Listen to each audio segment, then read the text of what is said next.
Tuhanku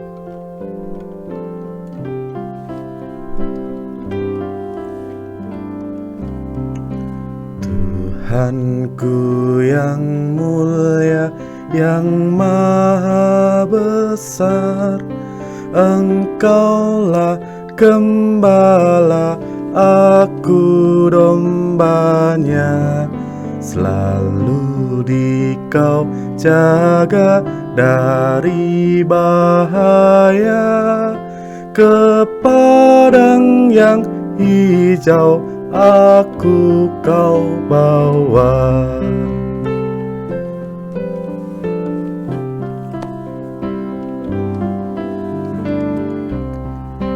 Godaan menguji iman hatiku, rintangan menghadang langkah hidupku. Namun Kau tak lena, tetap berjaga, takkan pernah lupa pada dombanya. Tak jarang ku jatuh ke dalam jurang, menyimpanan jauh dari tujuan. Namun Kau menolong, Kau bimbing daku, Kau bawa kembali pada jalan-Mu.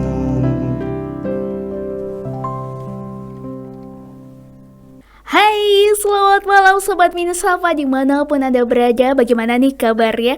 Semoga selalu sehat dan ceria ya. Seperti biasa, setiap hari Jumat malam dari jam 8 sampai jam 9 Podcast Misapa akan hadir menemani malam Jumat Sobat Misapa semuanya. Tentunya di podcast Misapa Misionari I Asaker Familia, One Family, One Mission. Selama 1 jam ke depan, Koleta Happy nih yang akan menemani Sobat Misapa, tapi tentunya nggak sendirian dong ya. Malam hari ini kita akan berbincang nggak jauh-jauh ya dari tema perutusan, pelayanan, dan panggilan. Wah, kira-kira siapa sih narasumber malam hari ini? Narasumbernya luar biasa nih. Ada Frater Yohanes Febri Bagas Pamungkas. Panjang banget ya. Tapi beliau ini akrab disapa dengan Frater Bagas. Ini dia. Wah, kita berikan aplaus. Tak kenal maka tak sayang nih Frater ya. Makanya kurang afdol kalau misalnya Frater Bagas tidak langsung berkenalan dengan Sobat Misapa yang ada di manapun nih ya. Nonton dari luar negeri, nonton di rumah masing-masing. Silakan Frater. Baik, halo Sobat Misapa. Perkenalkan saya Frater Yohanes Febri Bagas Pamungkas MSF, biasa dipanggil Frater Bagas. Saya Frater berasal dari Paroki Stella Maris Jepara, tempat kelahirannya R.A. Kartini. Wih, luar biasa. Masih Jawa Tengah ya? Masih Jawa Tengah. Sekarang saya Frater tingkat 6. Oke. Yang sedang menjalani perutusan tahun khusus untuk mempersiapkan diri dalam menyambut kaul kekal nantinya. Wah, luar biasa ya. Frater tingkat 6 berasal dari Jepara. Kalau sekarang nih berkarya di mana nih Frater? Saya mendapat tugas perutusan yang cukup istimewa, paling tidak bagi saya pribadi. Karena ini pengalaman pertama. Saya mendapat perutusan di Yayasan Sosial Sugio Pranoto, terutama di unit Panti Asuhan Cacat Ganda Bakti Asih di Jalan Dr. Ismail Bongsari Semarang. Wih, jadi sekarang menjadi warga Semarang ya. Selamat datang di Semarang kalau begitu ya. Sudah berapa lama nih Frater menjalani perutusan itu? Saya tinggal di Semarang kurang lebih memasuki bulan yang kedua. Oh, 2 bulan. Tapi 2 untuk bulan. Rencananya berapa bulan ke depan? Rencana akan kurang lebih ya 1 tahun ke depan untuk belajar bersama mendampingi anak-anak di panti. Wah, luar biasa. 1 tahun ke depan ya kan, melayani adik-adik yang ada di Panti Asuhan Cacat Ganda ya. Mungkin para Sobat Misapa yang ada di kota Semarang sudah nggak asing ya dengan Panti Asuhan ini. Dan tentu selama 2 bulan ini berkarya melayani di panti asuhan cacat ganda, banyak dong pengalaman yang sudah didapat ya Frater ya. Ada nggak pelajaran yang mungkin Frater dapatkan dalam 2 bulan ini? Ya, awal saya datang itu tanggal 15 Agustus diantar oleh Romo Fajarianto itu sedikit terkejut ya, karena melihat kondisi anak-anak yang di luar bayangan sebelumnya. Iya. Sebelumnya mungkin 3 tahun 4 tahun yang lalu saya pernah menjalani pengabdian sosial itu di panti asuhan Raharjo, itu panti asuhan tunagrahita. Oke. Anak-anak yang memiliki keterbatasan mental maupun intelektual di Sragen, Jawa Tengah itu mereka ternyata jauh lebih mending. Oh. Yang anak-anak yang ada baik. di panti asuhan cacat ganda Bakti AC ini adalah mereka-mereka yang memiliki keterbatasan dalam aspek mental maupun dalam aspek fisik, dalam tanda kutip itu kategorinya berat. Oh, baik. Di sana ada 31 anak, tercatat 31 anak, dan yang tinggal di sana ada 27. 4 itu mereka sekolah, ada yang di Jogja, ada yang di Jawa Timur. Dari ke-27 anak, yang bisa jalan itu hanya 2. Oh. Bisa dibayangkan. Iya, iya, iya. 27 anak yang bisa jalan normal seperti kita itu hanya 2. Yang lain itu terbaring di tempat tidur masing-masing atau di kursi roda. Wah, itu range usianya Nah, antara berapa itu Frater? anak-anak yang ada di sana itu paling muda usia 6 tahun, 6 tahunnya. paling senior itu usia kemarin ulang tahun itu ke-41. Oke. Jadi ada mereka dewasa campur, ya. campur anak-anak dan dewasa, baik laki-laki maupun perempuan. Oh, baik. Wah, luar biasa ya. Wah, ternyata Itu situasinya. ya, itu gambaran umum ya, Gambaran ibarat umumnya. proposal itu latar belakangnya Iya, gitu kan. bisa untuk menjadi background sebelum untuk melihat apa sih yang dipelajari di sana. Iya, iya. Realitanya seperti itu. Iya. Dan saya setiap hari itu berdinamika dengan mereka. Nah, suatu ketika saya itu berangkat ya dari Provinsi Alat ke sana, itu di tengah jalan saya pernah bertanya dalam hati, Tuhan, ini apa yang kau kehendaki? Saya setiap hari bertemu dengan anak-anak yang bisa dikatakan memiliki keterbatasan seperti itu. Setiap hari saya harus berdinamika, berjumpa, melayani mereka. Apakah saya kuat? Iya.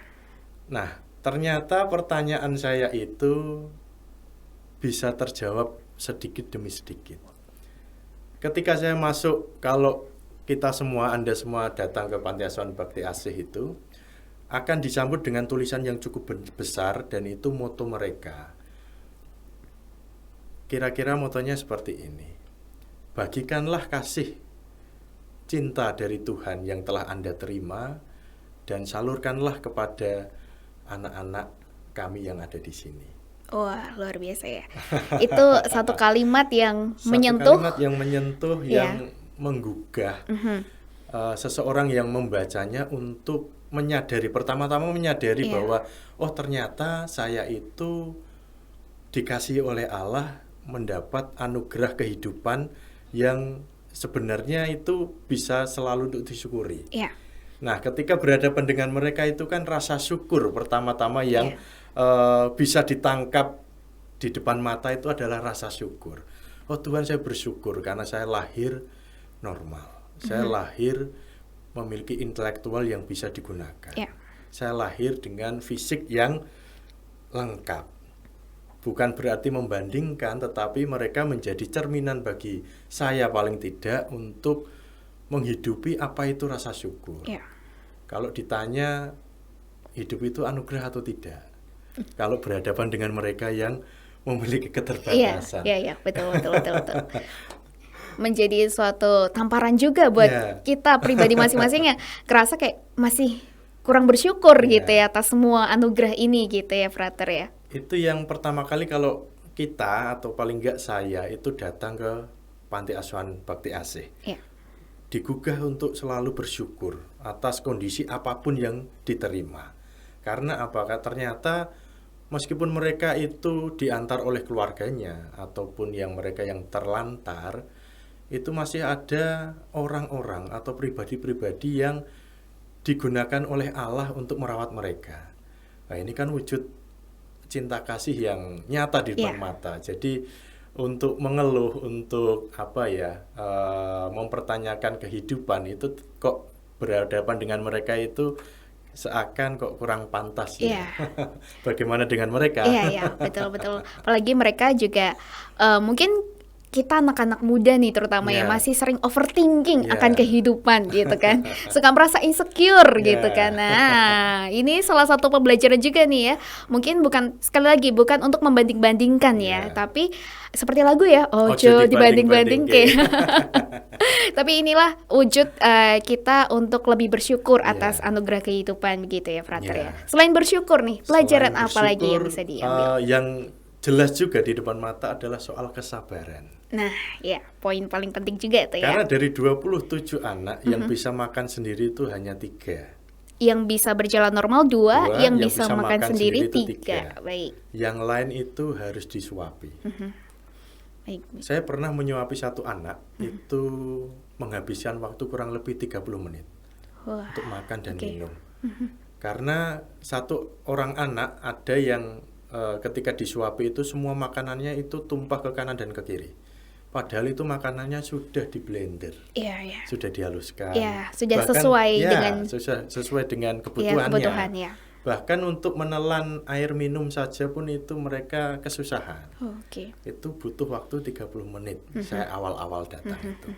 Kalau tidak sabar, orang kan milihnya kan instan, cepat. Kalau bisa jangan menghambat dan lain sebagainya. Ketika berhadapan dengan mereka, ya kita nggak bisa lari dari situasi. Saya tidak bisa meninggalkan mereka. Karena kalau saya meninggalkan mereka, ya mereka tidak bisa makan. Karena itu kebutuhan pokok pun mereka tidak bisa memenuhi. Ya mereka akan terlantar, kasihan. Nah, hati nuraninya kan terpanggil. Terpanggil betul. Untuk bagaimana caranya saya itu setia menahan diri untuk sabar. Tidak hanya untuk makan. Kadang saya dari pagi sampai sore itu semua kebutuhannya kan kami para pendamping yang melayani, baik dari makan, mandi, kemudian ganti pampers karena semua pakai pampers. Itu ternyata tidak mudah. Dinamika setiap harinya selalu berbeda, apalagi dengan anak-anak seperti itu. Dengan karakteristik yang juga berbeda ya, Frater ya, masing-masing ya. Masing-masing ada 27 anak, caranya beda-beda. Kadang ada yang disuapi harus kita nyanyikan, kita timang-timang dulu. Kalau kita hanya sekadar menyuapi itu mereka tidak mau. Nah, itu kan butuh kesabaran ekstra. Kalau enggak itu nanti jatuhnya cepat bosen. Cepat emosi ya. Ibarat indikator kesabaran Frater tuh mungkin sudah 90% gitu. Kalau di panti asuhan lebih lagi ya, 3 kali lipat ya gitu ya indikatornya ya. Iya. Bersyukur, kemudian kesabaran nih ya, yang diuji juga ya selama pelayanan perutusan ini. Kemudian ada lagi nggak Frater yang ketiga? Yang ketiga itu soal keibuan. Oh baik. Nah ini kan kontras ya. Saya laki-laki. Saya anak bungsu. Biasanya kalau anak bungsu kan dimanja di rumah. Lebih cenderung manja ya. Lebih cenderungnya itu pengen dilayani, diperhatikan dan lain sebagainya. Apalagi saya laki-laki, bagaimana saya sebagai seorang laki-laki dan anak bungsu itu belajar tentang keibuan. Itu tidak mudah ternyata. Betul, Nah, bagaimana saya merawat, itu kan soal momong. Kalau orang Jawa bilang itu momong, memelihara, merawat, menjaga biar itu anak bertumbuh dan berkembang.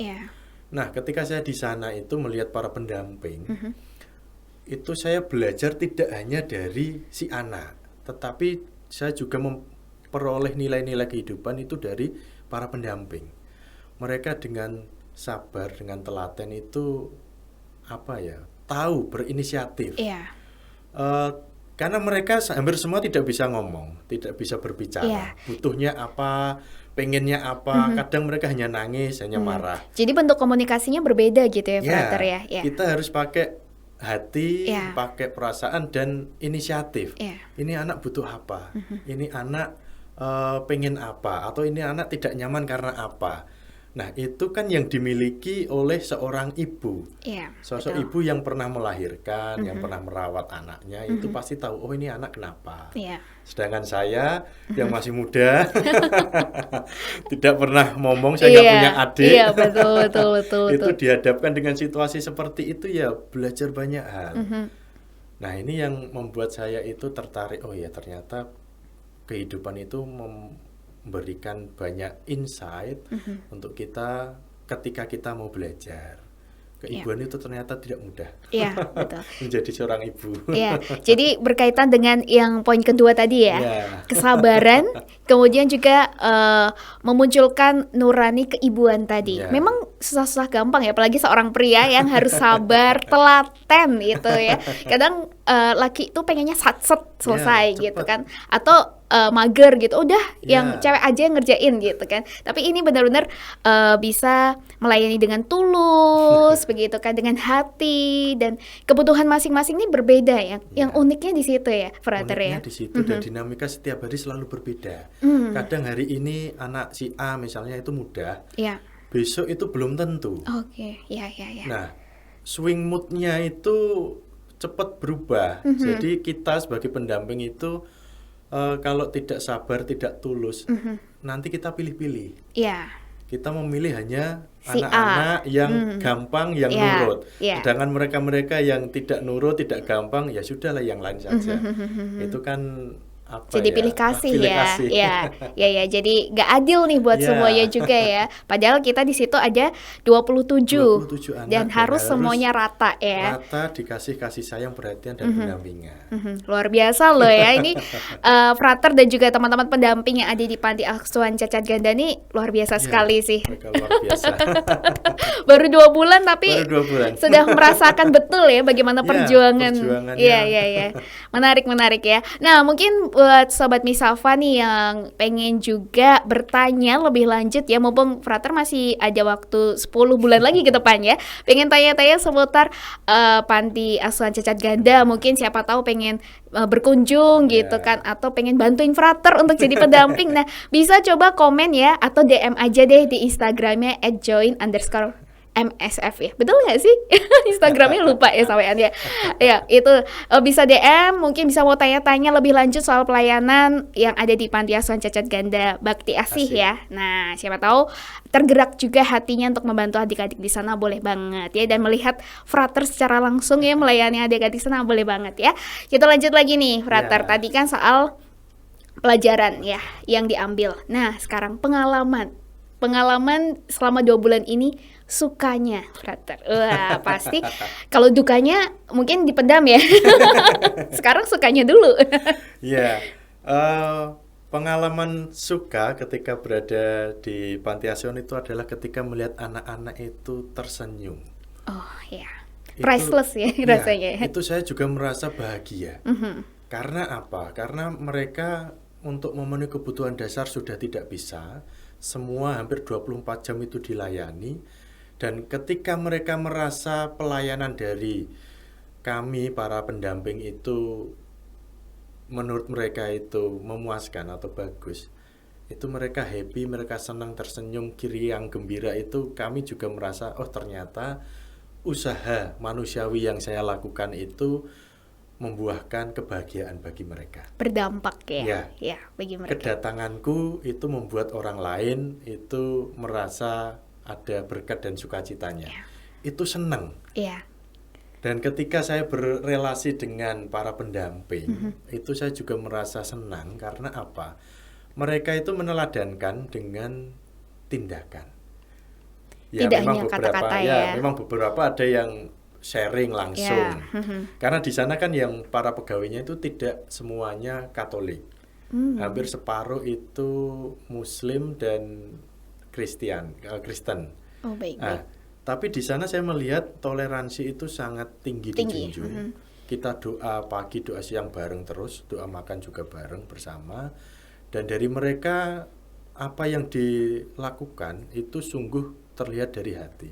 Pernah waktu itu sharing, saya tanya ke salah satu pegawai yang beragama Muslim, Mbak, kok mau bekerja di Panti Asuhan Cacat Ganda miliknya Yayasan Katolik? Jawabannya itu mengejutkan saya. Apa itu, Frater? Eh, saya juga nggak tahu, Frater.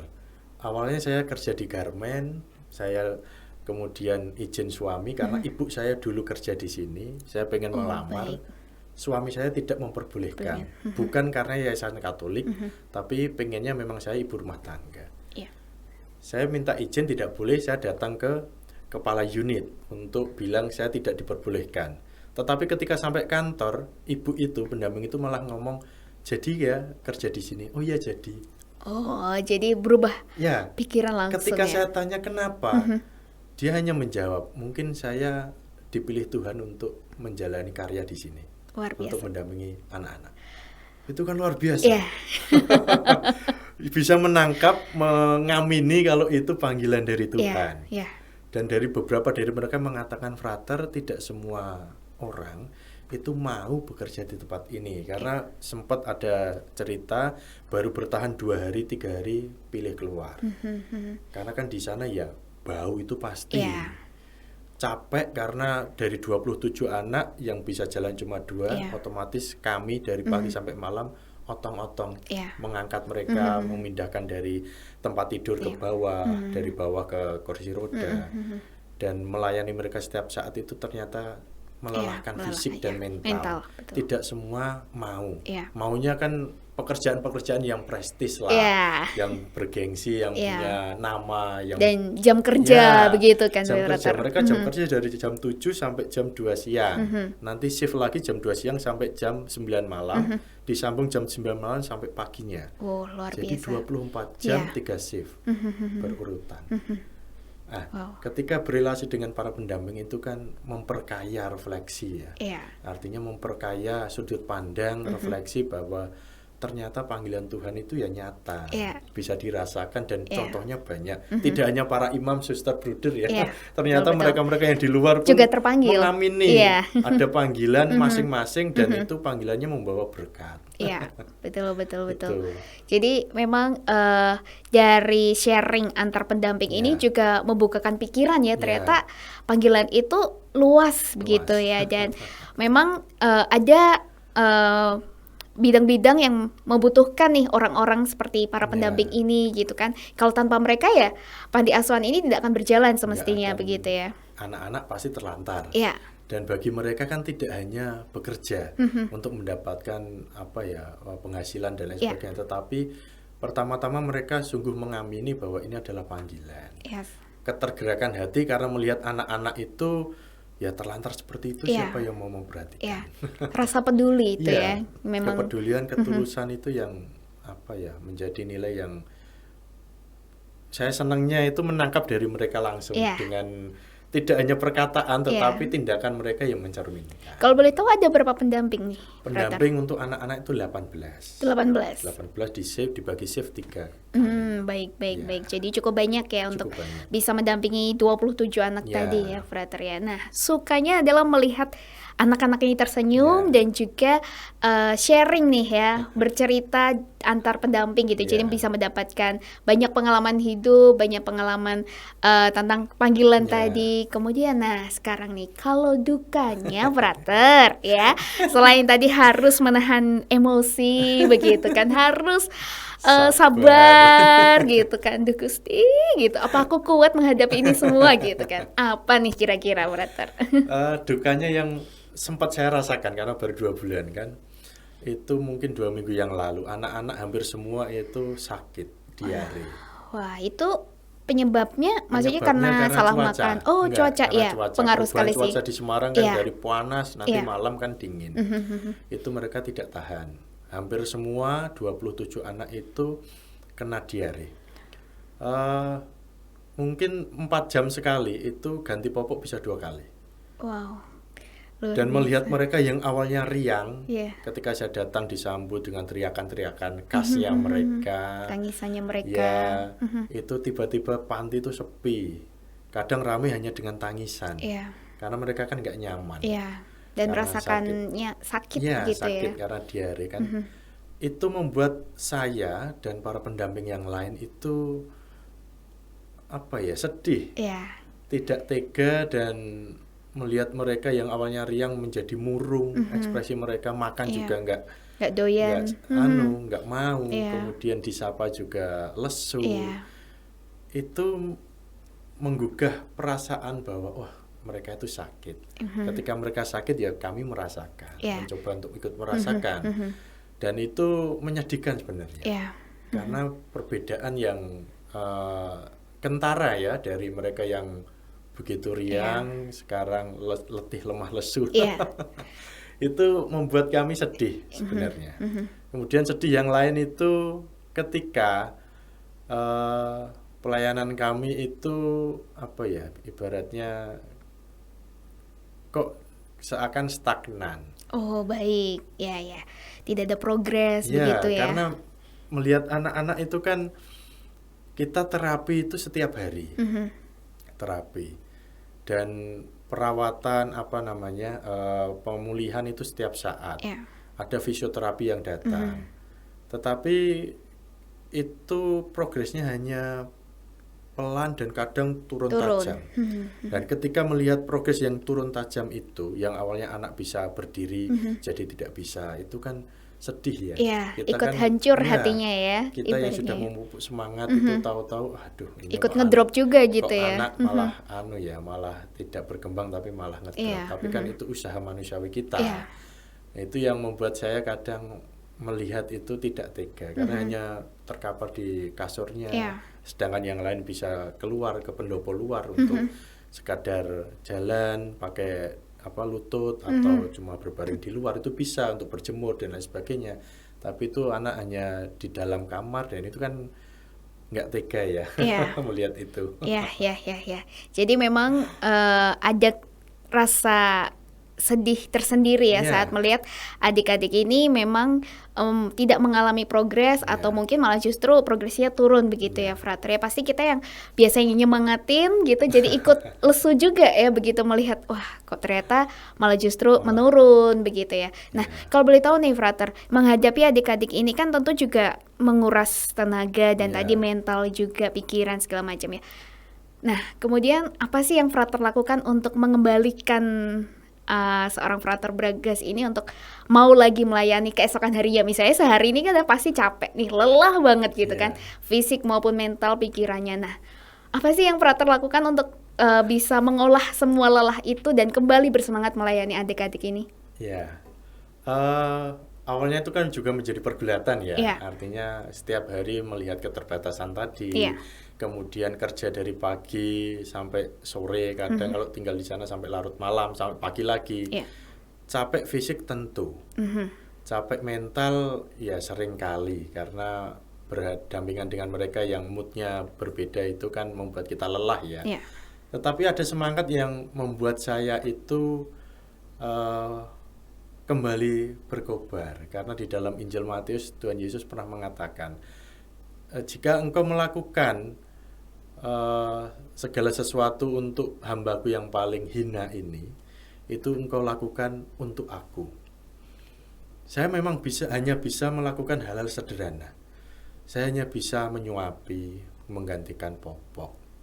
Saya hanya ngepel, nyapu lantainya mereka, ngangkat mereka dari satu tempat ke tempat lain, memandikan. Tetapi dengan Romo pembimbing saya itu mengatakan, meskipun itu hal yang sederhana, tetapi diingat bahwa ada unsur ilahi di sana. Ternyata Allah itu juga merawat mereka. Saya itu hanya sebagai alatnya. Alat untuk mewujudkan, mengungkapkan kasih sayang dari Allah sendiri. Allah lah yang memelihara kehidupan mereka.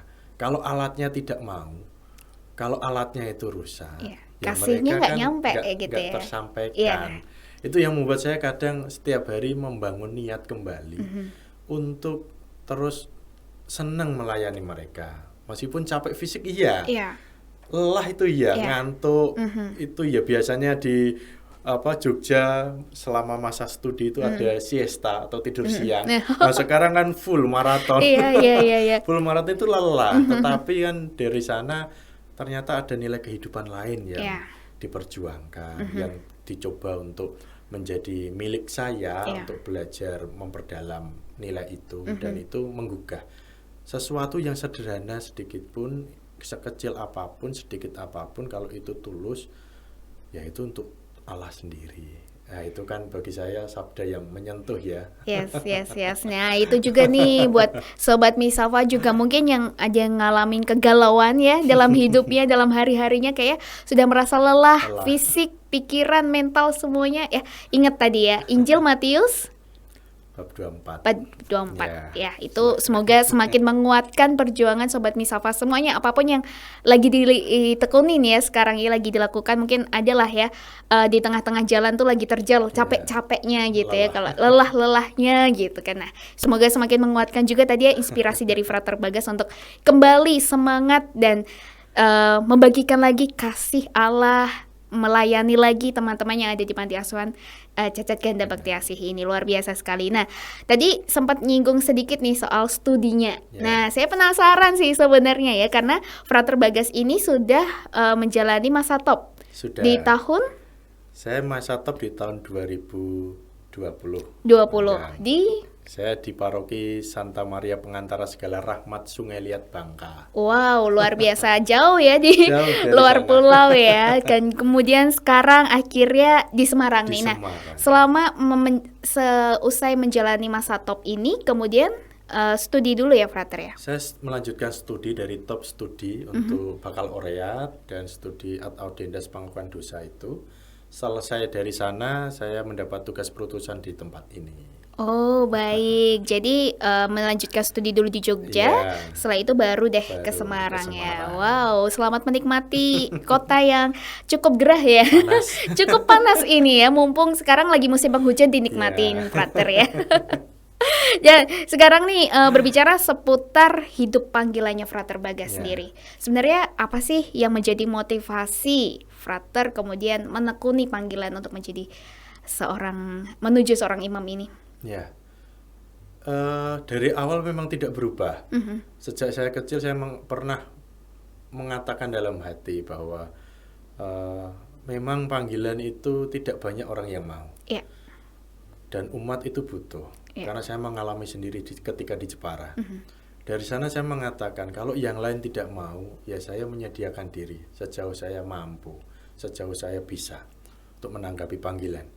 Dan ketika saya masuk ke biara menjadi seorang frater biarawan itu, saya mencoba untuk menghidupi itu. Artinya ya secara nalar saya sadar saya memilih. Tetapi dari sana ada bantuan dari rahmat Allah yang senantiasa menyertai. Iya. Contohnya apa? Konkret yang hari-hari ini. Secara manusiawi mesti lelah, capek, dan pengennya ya tidak pengen di panti asuhan. Iya. Apalagi cacat ganda. Iya, betul. Tetapi kenapa kok setiap hari ada semangat yang dirasakan? Nah, itu yang menjadi berkorban dalam hati saya bahwa saya itu hanya alat. Saya menyediakan diri. Mau dimanapun tempatnya, sejauh semampu bisa dihidupi, diperjuangkan, ya diperjuangkan dulu. Iya. Karena nanti rahmat Allah yang menyertai. Karena saya mengambil inspirasi dari kitab suci itu kan, harta ini saya punyai dalam bejana tanah liat, supaya nyata bahwa kekuatan yang melimpah-limpah itu hanya berasal dari Allah. Harta ini tuh apa ya? Panggilan saya. Saya mengatakan panggilan saya itu berharga sebagai harta. Tetapi harta yang berharga itu berada dalam bejana tanah liat, yang rapuh, yang kesenggol sedikit pecah, remuk. Ya, saya memang memiliki kelemahan, keterbatasan sana sini. Tetapi dari sanalah saya mengatakan saya alat, saya punya kelemahan, kerapuhan, tetapi ya itu harus dijaga. Iya. Harus dijaga dengan semangat, mengembalikan mood. Dan itu perjuangannya memang setiap Iya. harinya bisa dirasakan. Iya. Jadi setiap hari juga menyemangati diri Iya. sendiri terus ya, Frater ya, untuk teringat kembali. Iya. Memang sejak kecil nih sudah terpanggil gitu ya untuk menyediakan diri Iya. bagi dimanapun umat yang membutuhkan begitu ya. Nah, sekarang ditempatkan di panti asuhan Cacat Ganda ini. Apakah tugas perutusan ini menghidupkan kembali nih hidup panggilannya Frater Bagas? Ya, beberapa waktu yang lalu saya itu pernah membuat visi hidup ya. Wah. Visi hidup itu waktu itu saya tulis seperti ini. Menjadi seorang biarawan dan calon imam MSF atau biarawan dan imam MSF yang mengayomi, merengkuh, menumbuhkan iman umat. Ada kata mengayomi, merengkuh, dan menumbuh kembangkan iman umat. Nah, ketika saya berada di panti asuhan cacat ganda, aspek itu kan sangat nampak. Yang saya rangkum dengan istilah momong tadi, ngemong, memelihara, merengkuh, merawat, menumbuh kembangkan semangat hidup mereka.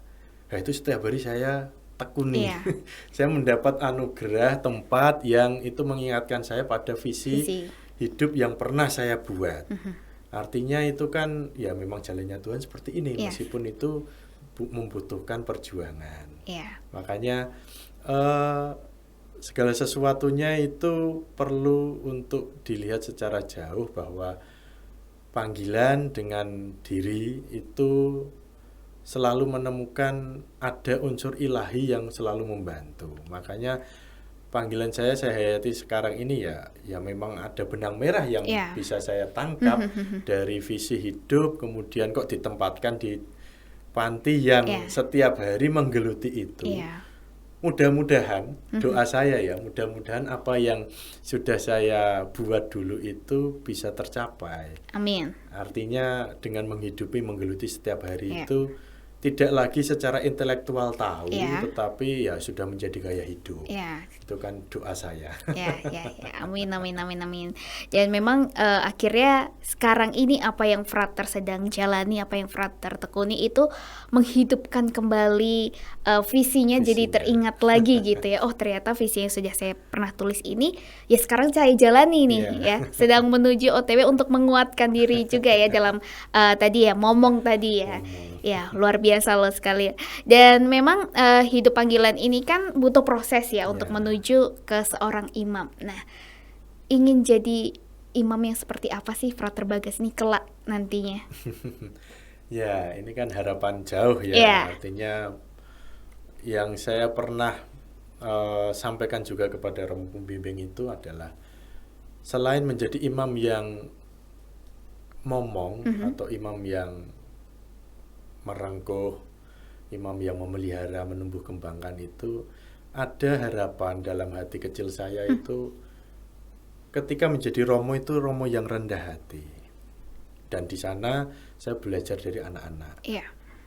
Kalau kita memandang sebelah mata kan bisa saja ya, karena ya bisa apa? Anak-anak ini ya nggak bisa apa-apa, kebutuhan dasar saja kita yang memenuhi. Tetapi dari sana saya diingatkan bahwa meskipun mereka memiliki keterbatasan, ya mereka tetap seorang pribadi, ada kehidupan di sana. Saya dengan mereka pasti sama, secara harkat martabat itu sama. Cuma memang mereka dianugerahi hidup yang lain, fisik yang lain, tetapi kan secara esensi itu sama. Makanya dari sana saya selalu mengingatkan diri bahwa saya harus rendah hati. Saya harus legowo menerima segala sesuatu yang terjadi dalam hidup, dan itu kan terus-menerus dicita-citakan oleh, saya yakin oleh semua romo, semua imam, menjadi pelayan yang rendah hati. Dan bahkan banyak umat yang harapannya kan seperti itu, romo yang rendah hati.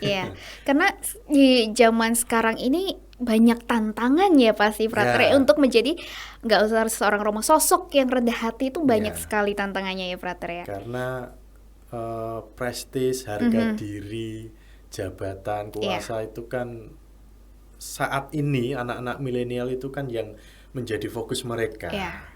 Termasuk saya, generasi milenial. Betul. Itu kan pengennya ya dihormati, disegani, punya nama, punya diakui, power, gitu diakui. Kan. Nah, itu kan berkebalikan. Kalau Romo Pembimbing saya mengatakan ya itu yang harus disangkal. Yang harus disalib. Itu yang apa ya? Ya cita-cita yang harus diperjuangkan setiap saat. Menjadi pribadi yang rendah hati. Ingat bahwa kita juga manusia yang lemah, tetapi juga tidak merendahkan yang lain. Ya, kita sama-sama menjadi berkat. Amin. Ya, itu ya. Mungkin banyak tantangan di era sekarang, tapi memang menjadi sebuah PR ya untuk kita semua untuk tetap Iya. menjadi seorang atau sosok yang tetap rendah hati dan mau melayani tadi Iya. ya dengan tulus dan ikhlas. Nah, sekarang nih mumpung ada Frater Bagas yang tadi katanya generasi milenial dan masih berjiwa muda, ya sekarang saatnya Frater Bagas memanggil anak-anak muda. Siapa tahu nih ada yang tertarik juga menjadi romo, menjadi frater, menjadi bruder gitu kan atau suster gitu kan, biarawan biarawati. Silakan nih Frater, kesempatan Frater untuk mengajak anak-anak muda nih. Halo sobat-sobat Misafa milenial. Jangan takut untuk menanggapi panggilan Tuhan. Karena memang kalau diukur secara manusiawi kita itu lemah. Kita itu mudah bosan, kita itu cenderung memilih hal-hal yang enak, yang praktis, dan itu memiliki gengsi. Tetapi ketika hati Anda terusik untuk berbagi berkat hidup Anda bagi orang lain, saya sarankan jangan ragu untuk mencoba. Mencoba itu tidak ada salahnya. Betul. Meskipun di tengah jalan nanti gagal dan lain sebagainya, tetap hidup kita itu membawa berkat dan ada sesuatu yang kita bagikan kepada orang lain. Karena perlu diingat sobat-sobat milenial bahwa kita hidup sekali ini ya perlulah untuk menjadi berkat, saluran rahmat bagi orang lain. Jadi jangan ragu, jangan takut, coba kita menanggapi semampu kita. Iya, tadi ya menyediakan diri terlebih dahulu ya dalam semua wujud ya, bentuk terkecil pun gitu, menjadi mistinar mungkin, menjadi petugas di altar gitu, ataupun jadi OMK yang aktif gitu kan. Nah itu bisa bentuk kecilnya dulu ya, nanti mungkin semakin terasa lagi panggilannya. Nah pokoknya yang merasa terpanggil ya, mulai kegalauannya mulai muncul, duh kayaknya hidupku gini-gini aja nih, mungkin aku harus berbagi berkat nih buat orang lain. Nah itu mungkin salah satu panggilan ya untuk bisa lebih berbagi berkat dan sukacita, jadi berkat juga buat orang lain. Baik, terima kasih banyak Frater Bagas atas waktu dan inspirasinya yang luar biasa ya di malam hari ini. Dan jangan lupa nih buat Sobat Misafa, happy ingetin ya untuk bisa menyaksikan renungan Rema MSF yang memang dibawakan oleh Romo-Romo MSF setiap hari ya, yang juga bisa didapatkan di YouTube Misafa MSF Jawa di setiap harinya, dan ini dibawakan oleh Romo-Romo MSF dari dalam maupun luar negeri ya. Jadi kalau misalnya ingin paginya lebih bersemangat ya, dengerin dulu renungan Rema dari MSF. Dan kalau misalnya belum join Instagramnya join_MSF, silahkan langsung di follow, ajak teman-temannya supaya lebih tahu info-info seputar mungkin ada nih pendaftaran gitu kan, ada nih acara. Nah langsung aja di follow @join_MSF. Dan juga jangan lupa di subscribe ya MSF Jawanya supaya bisa tahu setiap ada podcast Misafa ini. Oke, sekarang waktunya Happy dan juga Frater Bagas dan juga tim yang bertugas pamit undur diri. Terima kasih kebersamaannya, sampai jumpa di podcast Misafa mendatang. Salam sehat selalu, Tuhan memberkati.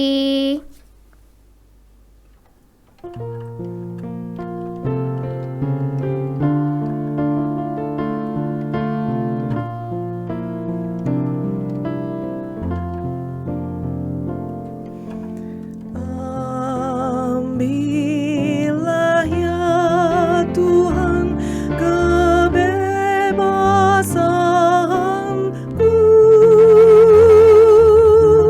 kehendakku, budi ingatanku,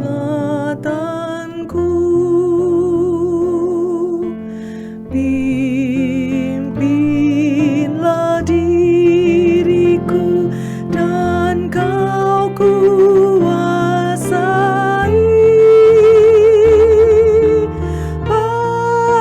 perintahlah akan ku taati, hanya rahmat dan kasih-Mu padaku yang ku mohon menjadi milikku.